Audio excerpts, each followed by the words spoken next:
بسم اللہ الرحمن الرحیم. جس کا انتظار تھا جناب میاں محمد نواز شریف صاحب کا اسمبلی کے اندر، وہ آج آ گئے، لیکن بہت سے لوگوں کے دل ٹوٹ گئے. لوگ سمجھ رہے تھے کہ شاید میاں محمد نواز شریف صاحب آ کے 7 سوالوں کے جواب دیں گے، لیکن میں پہلے بھی کہہ چکا تھا کہ میاں صاحب 7 سوالوں کے جواب نہیں دیں گے. اور جس چیز کو وہ نام دے رہے ہیں پالیسی سٹیٹمنٹ سے مراد یہ ہے جناب کہ وہ کہیں گے کہ جناب یہ ایسے ہوا، یہ ایسے ہوا، یہ ایسے ہوا، لیکن اس میں جوابات ایز سچ جو بڑی محنت سے بنائے گئے تھے وہ نہیں ملے. اور بقول خورشید شاہ صاحب کے ایک بڑے انوسینٹ اور بڑے معصومانہ قسم کے سوالات تھے، اور 7 کے بجائے اب 70 سوالوں کے جواب دینے پڑیں گے. لیکن 70 سوالوں کے جواب کا مطلب نہیں ہے، مطلب صرف اتنا سا ہے کہ the government is buying time. Government time buy کر رہی ہے اور ٹائم بائے کرنے دیا جا رہا ہے، اور اس میں کسی کو بھی ہم قصوروار نہیں ٹھہرائیں گے. ہم صرف اور صرف اپوزیشن کو قصوروار ٹھہروا سکتے ہیں کہ جناب صرف اور صرف اپوزیشن جو ہے وہ ویل پریپیئرڈ نہیں آئی تھی، اور وہ جناب باہر جا کے انسٹیڈ کے ہاؤس کے اندر بات کرتی، وہ باہر جا کے انہوں نے بات چیت شروع کر دی، میڈیا سے بات چیت شروع کر دی، اور اس میں جناب مزید ٹائم مل جائے گا گورنمنٹ کو، اور یہ بلیم گیم چلتا رہے گا اور حکومت خوش رہے گی. اور آگے رمضان آ جائے گا، رمضان میں ایز سچ کوئی ایکٹیویٹی نہیں ہو سکے گی، پولیٹیکل ایکٹیویٹی نہیں ہو سکے گی، اتنے زور و شور سے پولیٹیکل ایکٹیویٹی نہیں ہو سکے گی. اور پھر عید، اور عید کے بعد جیسے میں پہلے بھی کہہ چکا ہوں کہ عید کے بعد یکا پھینکا جائے گا حکومت کی طرف سے، اور وہ یکا یہ ہو سکتا ہے کہ جناب نئے آرمی چیف کا جناب نام فلوٹ کیا جائے گا، کہا جائے گا کہ یہ 7-8 لوگ ہیں جو سینیئرٹی میں آتے ہیں، اور ان میں سے کس کو آرمی چیف بنایا جا سکتا ہے. اور میڈیا خود اس پہ ڈیبیٹ شروع کر دے گا اور جناب کہنا شروع کر دے گا کہ یہ جو جنرل صاحب ہیں ان کے ہو سکتا ہے یہ بن جائیں یا یہ بن جائیں. سو ایک ٹاس کر کے بال پھینک دی جائے گی ٹورڈز میڈیا، اور میڈیا وہاں پہ جناب بات چیت شروع کر دے گا، اور اسی طرح مزید ٹائم ملتا رہے گا. اور جو اپیرنٹلی دیکھا جائے میاں محمد نواز شریف صاحب کی طرف سے جو انہوں نے آج سجیشن دی، وہ سجیشن پہلے بھی دی جا سکتی تھی کہ جناب پارلیمانی کمیٹی بنائی جائے اور وہ ٹی او آرز بنائے، لیکن وہ پہلے سجیشن نہیں دی گئی. جو لیٹر لکھا گیا چیف جسٹس صاحب کو، اس لیٹر کو بھی پہلے سے آپ بنایا جا سکتا تھا میاں صاحب. اگر اس میں تھوڑا سا احتیاط کی جاتی تو منسٹری آف لا، سیکرٹری لا، وہ سب بیٹھ کے اس کو جناب ڈرافٹ کر کے پہلے ہی at the very first place chief justice صاحب کو خط لکھ سکتے تھے. لیکن اس میں بھی کچھ نہ کچھ نکات چھوڑ دیے گئے صرف اس وجہ سے کہ جناب پھر ٹائم بائے کیا جائے، اور ایک مرتبہ پھر اب ٹائم بائے کیا جا رہا ہے اور بلیم گیم چلتی رہے گی. لیکن اس بلیم گیم کے نقصانات جو ہیں وہ پورے ملک کو فیس کرنے پڑیں گے، اور ابھی بھی کرنے پڑ رہے ہیں اور کرنے پڑیں گے، مزید کرنے پڑیں گے. اور اس پہ کب تک برداشت کی جائے گی، کون کون برداشت کرے گا، کیسے برداشت ہوتی رہے گی، یا صبر کا پیمانہ کبھی بھی لبریز ہو سکتا ہے یا نہیں. دیکھنا یہ ہے کہ اکنامک کنڈیشن کیا ہے ہماری. کچھ سوالات میں نے پہلے بھی کیے تھے. اکنامک کنڈیشن ہماری کچھ اتنی بہتر نہیں ہے، اور اس کی وجوہات ہیں کہ جناب دن بدن روزانہ جتنے یہاں پہ پیسہ پرنٹ کیا جا رہا ہے، جتنا یہاں پہ روپیہ پرنٹ کیا جا رہا ہے، جتنا پاکستانی روپیہ پرنٹ کیا جا رہا ہے، اس کی تعداد ہم جاننا چاہتے ہیں، اس کے فگرز ہم جاننا چاہتے ہیں جو ہمارے پاس نہیں ابھی تک پہنچ پائے. اور ہم چاہتے ہی ہیں کہ ہمارا پلیٹ فارم حاضر ہے، گورنمنٹ کے اینڈ سے کوئی بھی آئے اور وہ ہمیں آ کے بتائے کہ جناب کتنا پیسہ روز چھاپا جا رہا ہے. نمبر 2، کتنے قرضے لیے جا چکے ہیں اور کتنے اس پہ کیا ریٹ کیا ہے، انٹرسٹ ریٹ کیا ہے، کس طریقے سے دینا ہے. ان پہ کئی ایسی بھی ہوں گے قرضے جن پہ آپ کو انٹرسٹ دینا پڑے گا، کتنے عرصے میں دینا، اور اسٹریٹجی کیا ہے گورنمنٹ کے پاس، گورنمنٹ کس طریقے سے پیسہ پے بیک کرے گی، اور کرنے کی کوئی اسٹریٹجی ہے. یا ایسا تو نہیں ہے کہ ہم گریس کی طرح وہاں پہ ایک سچویشن میں پھنس جائیں گے، کیچ 22 سچویشن میں پھنس جائیں گے. گریس کے پاس تو دینے کے لیے، نیگوشیٹ کرنے کے لیے کچھ نہیں تھا. ہمارے پاس نیگوشیٹ کرنے کے لیے اور دینے کے لیے جو ڈونر ایجنسیز ہیں وہ بہت کچھ مانگ سکتی ہیں. ان میں ایک جو کنڈیشن آ سکتی ہے، ایک جو جناب سامنے چیز آ سکتی ہے، ایک جو وہ آپ پہ جناب بتا سکتے ہیں آپ کو کہ جناب آپ کو ہم مزید بیل آؤٹ کرنے کے لیے تیار ہیں، مزید پیسہ دینے کے لیے تیار ہیں، لیکن آپ فوج جو ہے اس کی تعداد 6-7 لاکھ سے کم کر کے آدھی کر دیجئے، نیوکلیئر کو فورگو کر دیجئے. سو یہ سچویشن بھی بن سکتی ہے. سو اس کو بھی ذرا مد نظر رکھیے گا کہ پیسہ کتنا آپ نے بورو کیا ہے، واپس پے بیک کرنے کے لیے کیا طریقہ کار ہے، کیا کوئی اسٹریٹجی ہے یا نہیں. تو یہ بہت اہم سوال ہے، بہت اہم نقطہ ہے، اور اس میں صرف پالیٹکس نہ کھیلی جائے، ملک کا بھی سوچا جائے کہ ملک کہاں پر جا رہا ہے، کیسے اس کو پے بیک کیا جائے گا. اگر اکنامک گروتھ ہوتی بھی ہے تو پھر جناب پھر بھی بتائے کہ کیسے پیسہ واپس ہوگا. میں بات کرنا چاہوں گا آج کی جو مزید بائنگ ٹیکٹکس تھیں جو جناب گورنمنٹ نے بائی کی ٹیکٹکس، اور ایک جو فیصلہ پہلے بھی ہو سکتا تھا، جیسے میں پہلے کہہ چکا ہوں کہ پہلے سٹیپ پہ جو چیف جسٹس صاحب کو خط لکھا گیا تھا وہ بھی بیٹھ کے آرام سے طریقے سے لکھا جا سکتا تھا تاکہ وہ واپس نہ آتا. اور آج جو پارلیمانی کمیٹی کی بات ہوئی ہے اس پہ بھی بات پہلے بھی ہو سکتی تھی، لیکن ٹائم بائی کیا جا رہا ہے، ٹائم بائی کیا جا رہا ہے، اور صرف ٹائم بائی کیا جا رہا ہے. میرے ساتھ موجود ہیں سینیٹر ڈاکٹر کریم خواجہ صاحب، عمران اسماعیل صاحب پی ٹی اے سے، اور فروغ نسیم صاحب. میں ان سب کو خوش آمدید کہتا ہوں، اور میں چاہتا یہ ہوں کہ مجھے بتایا جائے کہ آج پیپلز پارٹی نے کیا گورنمنٹ کو بیل آؤٹ کیا، کیا میاں محمد نواز شریف صاحب کو بیل آؤٹ کیا.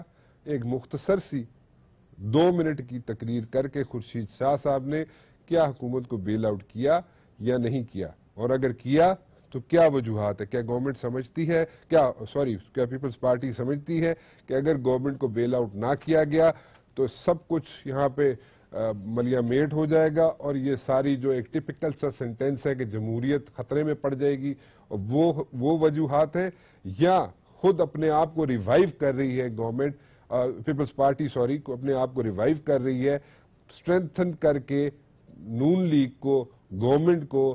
Peoples Party is the ultimate gainer.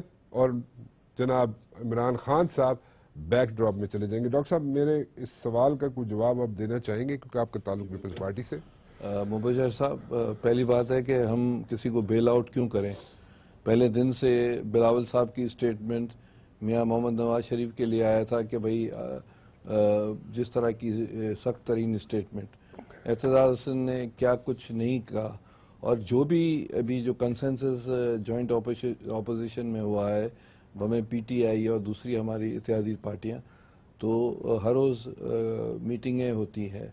اور آج جو اسٹریٹجی تھی وہ جوائنٹ اپوزیشن کی تھی، پیپلز پارٹی کی نہیں تھی. جو جوائنٹ اپوزیشنز نے فیصلے کیے تھے خورشید شاہ کو وہی فالو کرنے تھے.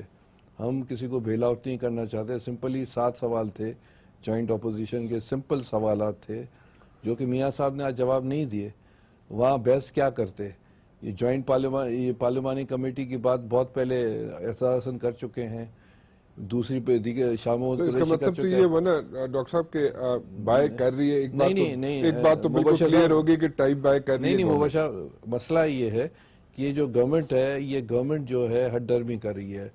اگر آپ پریزیوم کریں کہ اگر یہاں پیپلز پارٹی ہوتی ہے گورنمنٹ میں، فیڈرل گورنمنٹ میں، تو ہم بہت زیادہ فلیکسیبل رہے ہیں. اور حکومت کا کام ہوتا ہے کہ بڑاپن کا مظاہرہ کرنا، فلیکسیبل. وہ ایتھکس نارمز کی بات نہ کریں. نہیں دیکھیں نا، آج کی اسپیچ ہے، آج کی اسپیچ میں میاں صاحب نے اپنی فیملی بیک گراؤنڈ بتایا کہ بھائی میں فلانے الیگزینڈر گریٹ کی فیملی سے تھا، میں فلانے، اسی طرح کی باتیں اس نے کی نا. اس میں جو چوکے چھکے لگائے عمران خان کے خلاف بغیر نام لیے ہوئے، میرے خیال سے کیا ضرورت تھی اس طرح کی باتیں کرنا. تو ان کو بھی تھوڑی فلیکسیبلٹی لگانی چاہیے، کرنی چاہیے. اور جوائنٹ اپوزیشن سے وہ میرے خیال میں فلیکسیبلٹی کہنا ڈاکٹر صاحب، اور یہ باتیں کرنا میرے خیال میں بہت دیر ہو چکی ہے، کافی دیر ہو چکی ہے. نہیں کوئی دیر نہیں ہوئی ہے. بالکل دیر ہو چکی ہے. پالیٹکس میں کوئی چیز دیر نہیں ہوتی. ڈاکٹر صاحب جس طریقے سے گورنمنٹ کا اور پاکستان کا جو یہاں پہ امپریشن کریٹ کیا جا رہا ہے پوری دنیا میں، دیکھیں آپ کی یو ایس کانگریس میں، یو ایس سینٹ میں جو وہاں پہ تقریریں ہو رہی ہیں، اور F-16 آپ کو نہیں دیے جا رہے، اس میں ایلیگیشنز لگ رہے ہیں آپ پہ. اور اس کے علاوہ جناب آپ کے جو ریلیشنز ہیں ود یو ایس وہ بھی اتنے اچھے اس وقت نہیں ہیں. اور ملٹیپل ایشوز آنا شروع ہو گئے یہاں پہ. آپ کسی بھی دنیا میں کسی ملک میں چلے جائیں سوائے بیجنگ کے آپ کے پاس اس وقت کوئی ایسا پلر نظر نہیں آتا جو فورن پالیسی میں کہا جاتا ہے, اور بیجنگ میں جناب آپ کو تھوڑا سا سہارا مل رہا ہے, ادروائز آپ کو کوئی سہارا نہیں ملا. لیکن میں چاہوں گا ان سب چیزوں پہ جواب لینا, اور ماہرانہ رائے بھی میں چاہوں گا کہ فروغ نسیم صاحب دیں, اور عمران اسماعیل صاحب جو آج مجھے لگتا یہ ہے کہ جناب یہاں پہ پیپلز پارٹی نے بیل آؤٹ کیا ہے میاں محمد نواز شریف صاحب کو, اور الٹیمیٹلی لگتا یہ ہے کہ عمران خان صاحب اکیلے ہی رہ جائیں گے وہاں پہ اور گڑبڑ ہو جائے گی. ایک چھوٹی سی بریک کے بعد سینیٹر ڈاکٹر کریم خواجہ صاحب میرے ساتھ موجود ہیں, پیپلز پارٹی سے ان کا تعلق ہے, عمران اسماعیل صاحب اور فروغ نسیم صاحب. اور میں کہہ یہ رہا ہوں جناب کہ ساری جو کچھ آج ہوا, میاں نواز شریف صاحب نے جو آج تقریر کی وہ بہت سے لوگ ڈس اپوائنٹ ہوئے, لیکن مسلم لیگ نون والے بہت خوش ہیں, اور اسی خوشی کی وجہ سے شاید ایک مسلم لیگ نون کے ایک گیسٹ تھے جنہوں نے میرے پاس آنا تھا, وہ شاید میاں نواز شریف صاحب کی تعریفیں کرنے کے لیے وہاں پہ رک گئے اور شو میں نہیں آ سکے.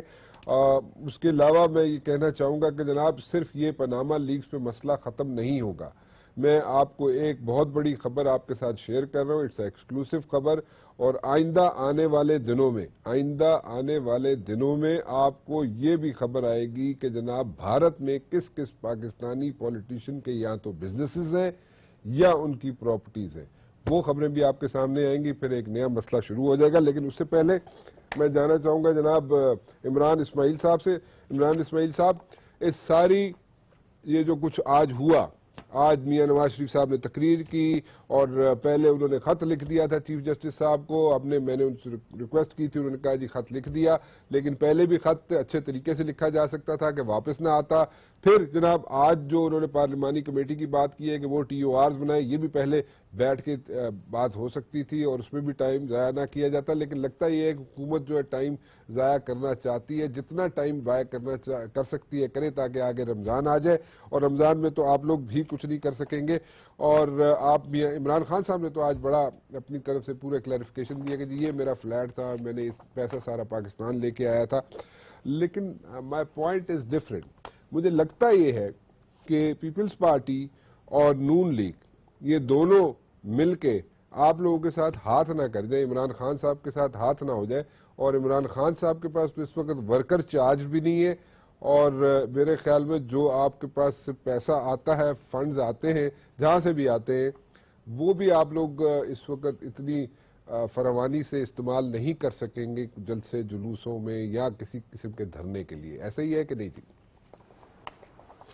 رانا صاحب, میں آپ کی جو انالیسس ہے یہ پوسٹ رمضان سینیریو خاص طور سے جو آپ نے پیش کیا تھا, اس سے تو میں 100% متفق ہوں کہ حکومت ٹائم بائی کرنا چاہ رہی ہے اور اس کو رمضان تک پل آن کرنا چاہ رہی ہے, اور اس کے بعد رمضان میں ظاہر کوئی موومنٹ چل نہیں سکتی ہے. رمضان کے بعد کبھی آپ نے ایک جو ٹرک کی بتی کے پیچھے انہوں نے لگانا ہے کہ کون بنے گا جنرل پاکستان کا, اس کے پیچھے لگا دیں 4 نام دے کے اور ہم اسی ڈیبیٹ میں پھنسے رہیں اور اصل معاملے کو بھول جائیں, اس طرف جانا چاہ رہی ہے. لیکن میری اپنی ایک میں سمجھتا ہوں کہ میں نے ایک جو میرا انالیسس ہے وہ یہ ہے کہ گورنمنٹ چاہ تو یہی رہی ایگزیکٹلی جو آپ کہہ رہے ہیں, لیکن شاید یہ گورنمنٹ یہ کر نہیں پائے گی, کیونکہ کل جو اپوزیشن کا اجلاس ہونا ہے صبح 10 بجے جو ٹائم رکھا ہے, اس میں سمجھ رہا ہوں کہ کوئی اہم فیصلے ہوں گے, اور شاید اس میں سڑکوں پہ آنے کا بھی کوئی اس طرح کا فیصلہ ہو کہ اب اٹس اباؤٹ ٹائم کہ ہم سڑک پہ آئیں, کیونکہ پارلیمنٹ ہم نے ٹرائی کر لی, لیٹر انہوں نے جس طرح کا لکھا سپریم کورٹ کے جج کو وہ آپ نے دیکھ لیا, ٹی او آرز جو انہوں نے بنائے تھے وہ آپ نے دیکھ لیے, وہ جج صاحب نے ریفیوز کر دیا کہ ان ٹی او آرز کے اوپر فیصلہ نہیں ہو سکتا, کئی برسوں نہیں ہو سکتا. کسی بات کا جواب دینے کو تیار نہیں ہے, بچے جھوٹ بول رہے ہیں. ایک بچہ کہتا ہے جی میں کرائے کے مکان میں رہ رہا تھا, دوسرا کہتا ہے الحمدللہ میرا ہے, تیسری بیٹی جو ہے وہ فرماتی ہے کہ جی میرا کوئی ہے ہی نہیں پاکستان سے باہر جائیداد یا کوئی کمپنی, پھر ان کی کمپنیاں نکل آتی ہیں. میاں صاحب اپنی ویلتھ ڈکلیئر کرتے ہیں 92 میں, بیگم صاحبہ کی 38,000 نیٹ ورتھ, اور ٹیکس دیتے ہیں 417 روپے. اس وقت بچے اربوں روپے کی جائیدادیں بنا رہے ہیں. بے شرمی سے مقابلہ کیا جائے. عمران صاحب ایک چیز آپ نے کہی, 3-4 وزراء آ کے عمران صاحب کو میری آواز جا رہی ہے بھائی, روز کی جو انہوں نے ایک ریٹورک لگا. عمران صاحب آپ کو میری آواز جا رہی ہے؟ جی اب آ رہی ہے. اچھا عمران صاحب, میں آپ سے ایک سوال پوچھنا چاہ رہا ہوں. آپ نے کہا کہ کل اجلاس ہوگا اور اس میں سڑکوں پہ نکلنے کی بات ہوگی, سڑکوں پہ ہم نکلیں گے, آپ کے بقول آپ کے. اگر آپ سڑکوں پہ نکلنے کا فیصلہ کریں گے تو آپ کس کے ساتھ نکلیں گے؟ پوری اپوزیشن نو کی نو پارٹیاں نکلیں گی سڑکوں پہ, صرف آپ لوگ نکلیں گے؟ اور کیا اتنی سکت ہے کہ جون سر پہ کھڑا ہوا ہے, آگے رمضان آنے والا ہے, اور کیا آپ اتنے چھوٹے سے سپین میں کیا اتنی بڑی موومنٹ چلا پائیں گے اور گیئر اپ کر سکیں گے؟ کیوں؟ دیکھیں موومنٹ چلانے کے تو آپ کو پتا ہے کہ پی ٹی آئی کے پاس یہ تو پی ٹی آئی اس کے اندر تو ایکسپرٹ ہو گئی ہے کہ موومنٹ چلائی جا سکتی ہے, گیئر اپ کیا جا سکتا ہے, ملک کو کھڑا کیا جا سکتا ہے, عوام کو سڑکوں پہ لا سکتے ہیں. خواہش ہماری ہے کہ کمبائن اپوزیشن کے ساتھ یہ معاملہ ہو, پیپلز پارٹی ہمارے ساتھ ہو, باقی جماعتیں ہمارے ساتھ ہوں یا ہم ان کے ساتھ ہو, اکٹھے ہو کے فیصلہ کریں, ایک ساتھ کریں, کیونکہ ڈیسائسو مومنٹ آیا ہوا ہے. اگر اس مومنٹ کو ہم نے ویسٹ کر دیا, ڈیسائسو مومنٹ کو, تو شاید پاکستان میں کرپشن کے راستے باقاعدہ کھل جائیں گے. ہر چیز کو یہی کہہ کے ٹال دیا جائے گا کہ جی یہ مذاق کر رہے ہیں, وہ مذاق کر رہے ہیں. یہاں پہ مسئلہ یہ ہے, جیسے آپ کہتے ہیں جی آپ کا یہ آف شور کمپنی کہاں سے, وہ کہتے ہیں جی فلانے کی بھی تو ہے, جی آپ نے یہ پیسے کہاں سے کھائے, اس نے بھی تو کھائے تھے, یہ اس کا کیا ہوا جی اس کے پاس بھی تو ہے. یہ بات کا جواب نہیں ہے مسئلے کا. آپ کو اگر عمران خان کے اپارٹمنٹ کا, جس کو آج انہوں نے کہا کہ وہ کون سا بکنگم پیلس بیچ کر آئے تھے, وہ تو وہ کون سا بکنگم پیلس خریدا تھا انہوں نے جس کا فساد کھڑا کیا ہوا انہوں نے؟ اگر وہ بیچنے پہ ایک معمولی اپارٹمنٹ تھا بقول خواجہ آصف کے, تو وہ تو خریدنے پہ بھی معمولی, اس سے بھی معمولی رہا ہوگا نا. پھر تو اس میں فساد کیا ہے؟ ایک اپارٹمنٹ ایک آدمی نے ساری زندگی کرکٹ کھیل کے خرید نہیں سکتا لنڈن میں. You and I know that, we can do that, کوئی بھی کر سکتا ہے.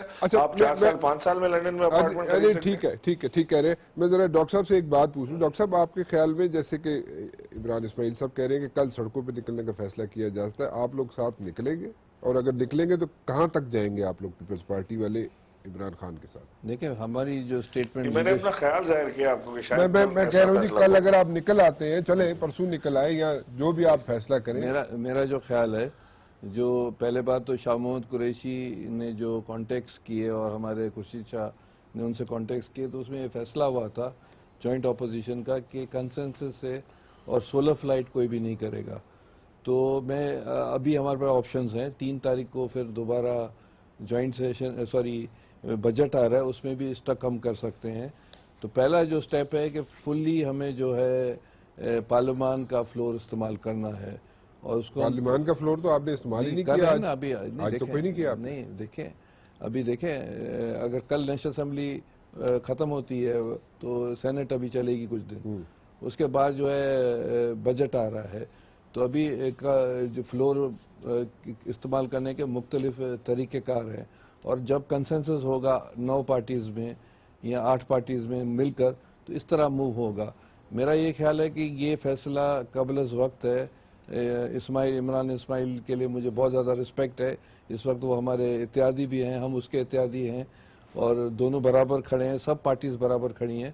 تو یہ ان کا پریزیوم وہ تو پرسنل اپنی ان کی ہے. ویوز بتا. میرا یہ خیال ہے کہ ہماری اسٹیٹمنٹ یہ ہے کہ ہم ابھی پارلیمان میں جم کے ڈٹ کر, لیکن مجھے آج نظر نہیں آئے پارلیمان میں آپ لوگ. نہیں, خورشید شاہ صاحب نے 2 منٹ کی خورشید شاہ کا فیصلہ نہیں ہوگا, یہ 9 پارٹیز کا جوائنٹ فیصلے ہوتے ہیں جو چل رہے ہیں اس وقت. فروغ نسیم صاحب, مجھے ذرا قانونی ذرا بتائیے گا طریقہ کار کہ دیکھیں میں جو جس چیز پہ زور دے رہا ہوں کہ جو لیٹر لکھا گیا تھا چیف جسٹس صاحب کو گورنمنٹ کی طرف سے, وہ لیٹر پہلے بیٹھ کے آرام سے کنسنسس سے اپنی لا منسٹری سے, سیکٹری لا سے گورنمنٹ ڈسکس کر کے پھر بھیج سکتی تھی کہ نہیں بھیج سکتی تھی, نمبر 1. نمبر 2, یہی جو طریقہ کار آج میاں محمد نواز شریف صاحب نے سامنے لے کے آئے اپنی تقریر کے پارلیمانی کمیٹی کے, وہ ٹی او آرز بنائے مل کے, یہ پہلے بھی ہو سکتا تھا.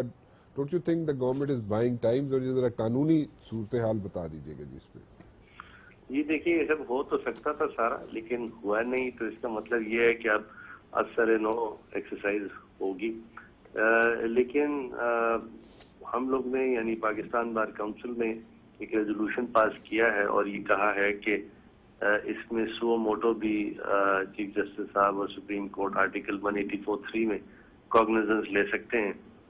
اور جو لیٹر لکھا تھا فیڈرل گورنمنٹ نے, اس کو کنورٹ کیا جا سکتا ہے into writ petition supreme court کے سامنے. اب بات ہے بڑی سمپل. وہ بات سمپل یہ ہے کہ جو منی ٹریل ہے وہ دینی ہے اسپیسیفکلی 1 جنوری 1985 سے لے کے آج تک. 1 جنوری 1985 اس لیے کیونکہ نیب آرڈیننس 99 کے تحت جو کٹ آف ڈیٹ ہے تمام کرپشن کی